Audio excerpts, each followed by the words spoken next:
समाज में।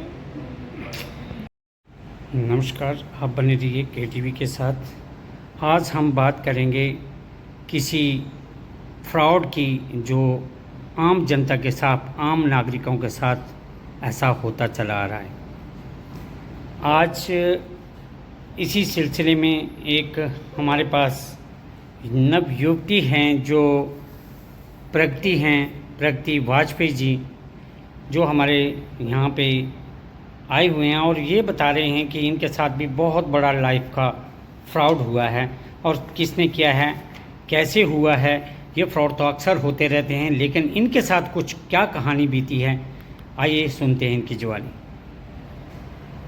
जी नमस्कार मैम। नमस्कार सर।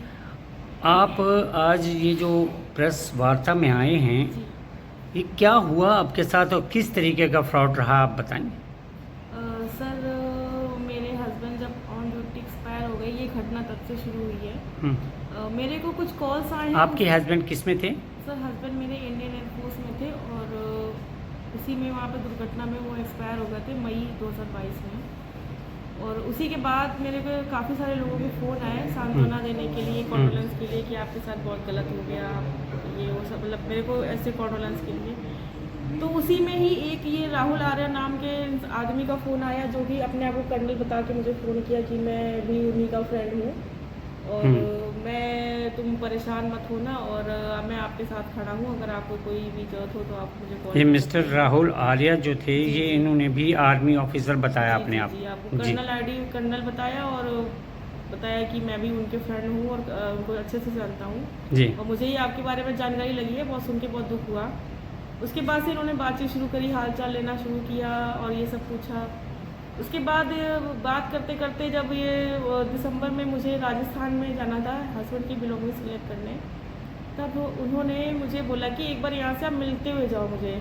मैंने बात कर ली है हेडक्वार्टर में, मैंने एक अफसर से बात कर ली है, मैं आपका जो एक डॉक्यूमेंटेशन प्रोसेस है, थोड़ा सा मैं जो टाइम लग रहा है थोड़ा जल्दी हो जाएगा आपका करके। मैं फर्स्ट टाइम उस दिन आई थी, मोहाली सैनिक राष्ट्र हाउस में रुकी थी उस दिन। उस बार मैं उस आदमी से पहली बार मिली और ये आदमी कॉम्बैट ड्रेस में आया था और फॉर्च्यूनर गाड़ी से आया था, अकेले आया था और आधे घंटे में आपको एयरपोर्ट से रिसीव किया उन्होंने? नहीं, वो दोबारा की घटना है। वो पहली बार तो ऐसा हुआ, मिला, उसके बाद चला गया, फिर उसके बाद मैं भी निकल गई, ठीक है। उसके बाद ये टच में रहा मेरे से फरवरी में जब मैंने मतलब डिटेल में जब, क्योंकि मैं उस पर ऑलरेडी ट्रस्ट कर रही थी कि मुझे लगा सही बंदा है, तो मेरे को इसने फरवरी में बोला कि एक काम करो, एक बार फिर से आ जाओ, अभी मैंने हेडक्वार्टर में बात कर ली है, तुम्हारा ऑलमोस्ट काम हो गया है, 95% हो गया है, 2-3 बाकी के काम, एक कागज़ यहाँ से लेते हुए जाना, मैं ऑलमोस्ट मतलब मैंने बात कर ली है जी। तो मैंने कहा वैसे मुझे नीड नहीं है, मेरी वहाँ सर से बात हो रखी है, मैं डायरेक्ट चली जाऊँगी। बोले नहीं मिल के जाओ तुम। तो मैंने कहा ठीक है। तो मैंने बोला था कि वैसे तो ज़रूरत नहीं है, मैंने सर से बात करी है। तो कहता है कि मैंने बोला कि टिकट के कराने का तो मेरे पास पैसे नहीं है। तो बोला कोई बात नहीं, पैसे की चिंता मत करो, टिकट मैं करा देता हूँ। तो मेरी फ़्लाइट की टिकट कराई लखनऊ से चंडीगढ़ की, और मैं चंडीगढ़ एयरपोर्ट उस दिन एयरपोर्ट फ्लाइट से आई हूँ पहली बार। इसके पहले आई थी तो मैं ट्रेन से आई थी। उसके बाद मैंने जब सैनिक रेस्ट हाउस में मैं स्टे के लिए गई, तो वहाँ पे जगह ना होने की वजह से मैंने बोला कि थोड़ा सा रहने का इशू है। तो बोला कोई बात नहीं है, तुम हॉलीडे इन में रुक जाओ, मैं बुकिंग करा देता हूँ। तो इस आदमी ने, जो ये बंटी PSO नाम का आदमी है, इसने मुझे वहाँ पे एयरपोर्ट पे रिसीव करा के ओके। और ये मुझे हॉलीडे इन ले गया अपने साथ जी। और उसके बाद जब मैं वहाँ गई तो वहाँ पे राहुल आर्या पहले से ही मौजूद था, कर लिया। और मैं जब इनके साथ इनके रूम पे गई तो उन्होंने बड़े उससे बोला कि ठीक है आप इतने दूर से आए हो, कुछ खा पी लो। और जब इन्होंने जो खाने पीने का आइटम जो भी मंगाया, और तो उसमें इन्होंने कुछ पहले से मिला के रखा हुआ था। उन्होंने कुछ मिलाया और मिलाने के बाद इन्होंने मुझे, जब मैंने खाना खाया तो मेरा सर अचानक से तेज़ी से घूमा। मैं अपने होश में नहीं रही, मैं बेहोश हो गई। और उसके बाद जब मैं 4-5 घंटे बाद होश में आई हूँ तो मैंने अपने आप को आपत्तिजनक स्थिति में पाया और मुझे पता चला कि मेरे साथ क्या घटना घटी है। उसके बाद जब मैं उठी हूँ तो 10 मिनट बाद ये लोग नीचे ही गाड़ी पे थे और मैंने उसी टाइम जब जाने के लिए मैंने बोला 112 मैं पुलिस बुला दूँगी, तो इन्होंने अपना गन निकाल के मुझे धमकी दी कि अगर तुमने पुलिस में कंप्लेन की तो मैं ऐसे ऐसे पॉलिटिक्स लोगों को जानता हूँ और मैं तुम्हें गोली से मार दूँगा अगर तुमने किसी को भी मेरे खिलाफ कंप्लेन करी। और इसके बाद अगर तुमने मुझे पैसे नहीं दिए तब तो मैं तुम्हें बदनाम कर ही दूंगा। उसने मेरे को फोटोज़ दिखाए मुझे, मेरे जो उन्होंने फोटोज़ बना लिए थे।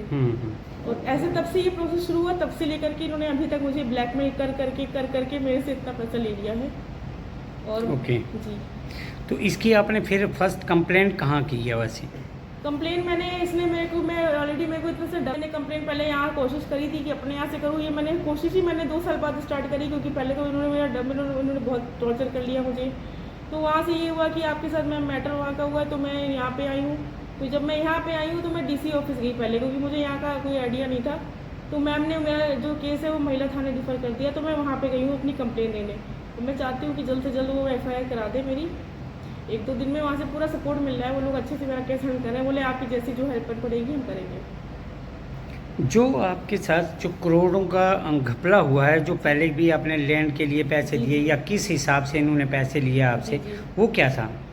सर ऐसा है कि जब मेरे पास पैसे, मेरे जो भी हस्बैंड का एड वगैरह आया वो मेरा ख़त्म हो गया। उन्होंने बोला अपने चाचा से लेके पैसे दो, ताऊ से लेके पैसे दो, जो तुम्हारे मामा से पैसे लोगों की, उन्हें पता था कि मैं अच्छी फैमिली से हूँ। तो ऐसे तो मैं किसी से नहीं मांग सकती थी, मैं किस मुँह से बोलती कि ऐसे ऐसे मेरे साथ सीन हो रखा है। तो मैंने बाकी मेरी फ्रेंड्स वगैरह से मैंने अरेंज करा के थोड़े थोड़े पैसे दिए, कभी 10,000, कभी 5,000, कभी 500 भी दिए, कभी 20 रुपये भी दिए। क्योंकि क्योंकि मैं घर पे, मैं घर वालों के आपने गूगल पे किया या वैसे? मैंने जो बड़ा अमाउंट जो स्टार्टिंग में भेजा है वो मैंने बड़ा अमाउंट चेक से किया था, RTGS। उसके अलावा मैंने गूगल पे किया है, कुछ मैंने कैश में दिया है, कुछ मैंने अपने जो मेरा जो जेवर था खुद का मेरा, वो मैंने उसको बेच के दिया है। जो बड़ी अमाउंट दी आपने कितनी दी है? मैंने ऑलमोस्ट पूरा 1.5 करोड़ के आसपास अमाउंट दी है। नहीं, वो कितनी अमाउंट दी है? तो चलो 10-20 हज़ार रुपये तो चलता रहा, उसको तो 50 लाख दिए उसको। वो क्यों, किस बात की? जो उसने ब्लैकमेल की थी, फोटो डाल दूंगा, जो 10 अप्रैल 2023 को दिए थे। उसके सीधे 50 लाख मांगे? 50 लाख उसकी डिमांड थी? जी 50 लाख लिए। उसके बाद ठीक 10 दिन बाद 27 तारीख को फिर मैंने 20 लाख दिए। फिर उसने 10-15 दिन बाद फिर मैंने 8 लाख दिए। उसके 10-15 दिन बाद फिर मैंने उसको 15 लाख दिए। और उसके पहले मैं से 10 लाख कैश ले चुका था। उसके बाद दोबारा ये लखनऊ साइड में आया हुआ था, तब सिर्फ आफ्टर द सेक्स हरासमेंट? जी आफ्टर हरासमेंट, तुरंत ही हरासमेंट के तुरंत की बात की। और उसके बाद उसने धमकी दी कि भाई इतने पैसे नहीं दोगे तो मैं आपकी वायरल कर दूँ? जी। ओके जी ओके। तो उसने क्या फिर आपका ये इतने पैसों का अरेंजमेंट कहाँ से हुआ? क्या आपके पास ये फंड पड़ा हुआ था या आपके हस्बैंड का कुछ पैसा आया था या क्या हुआ? आपने इतना बड़ा फंड कहाँ से अरेंज किया? सर, जो ये मेरे हस्बैंड का जो भी एड आता है, वो एड से सारा पैसा जो आया हुआ था, बाकी जो सेविंग्स थी हमारी और जो मेरे गोल्ड वगैरह को जो मेरे पास पड़ा था, उसको रख के मैंने सारा पैसा अरेंज किया था। ओहो।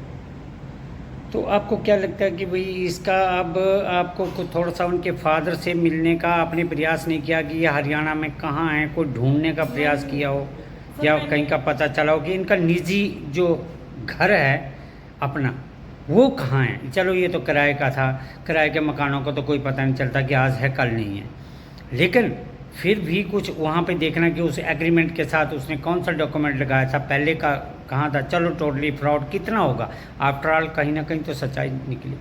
सर, मैंने पता लगाने की कोशिश करी थी, बट इस आदमी के ये तो नंबर भी फेक आईडीज़ पे लेता है और इसका कोई एड्रेस नहीं है। हर जगह बताता तो खुद का एड्रेस है कि ऐसे तो ऐसे सेक्टर 9 में भी घर बता के रखा हुआ था, लेकिन असली में वो तो किसी सरकारी भवन का कोई एड्रेस है।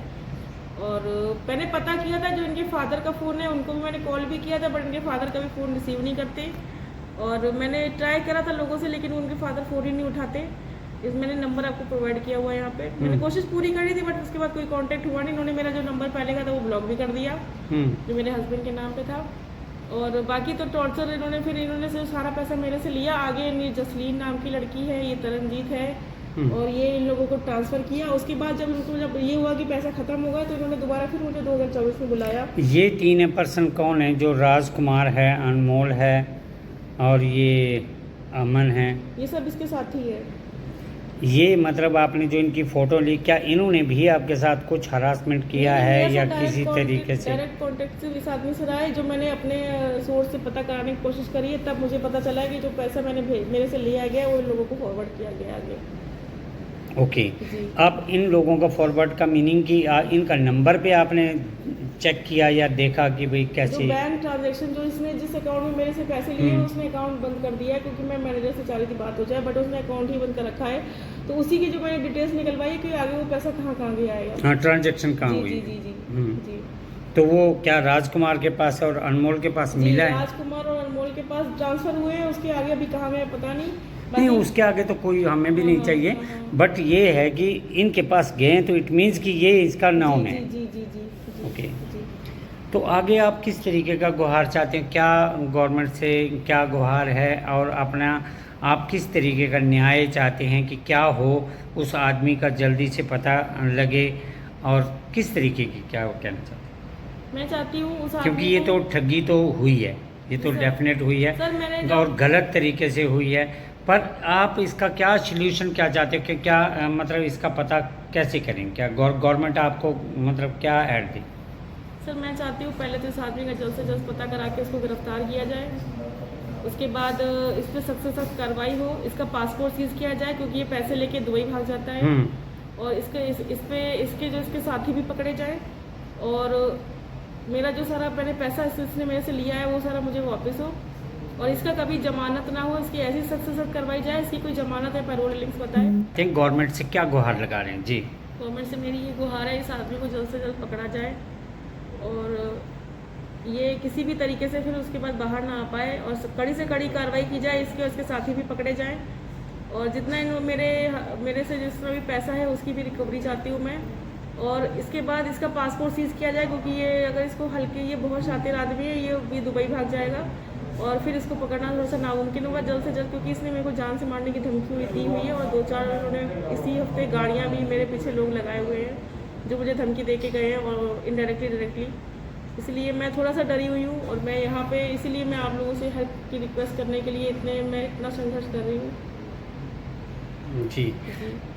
तो ये थे प्रगति वाजपेयी जी, जो कानपुर से हैं और जिनके साथ बहुत बड़ा फ्रॉड हुआ है। जो आर्यन नाम का व्यक्ति अपने आप को एक कांग्रेस का कार्यकर्ता बताता है, और कई तरीके से इन्होंने फ्रॉड किए हैं, कई तरीक़ों से एफआईआर भी इसके ऊपर दर्ज बताई जा रही है, और प्रगति वाजपेयी का कहना है कि इसे जल्द से जल्द पकड़ा जाए, इसके घर का भी कहीं पता नहीं चल रहा है।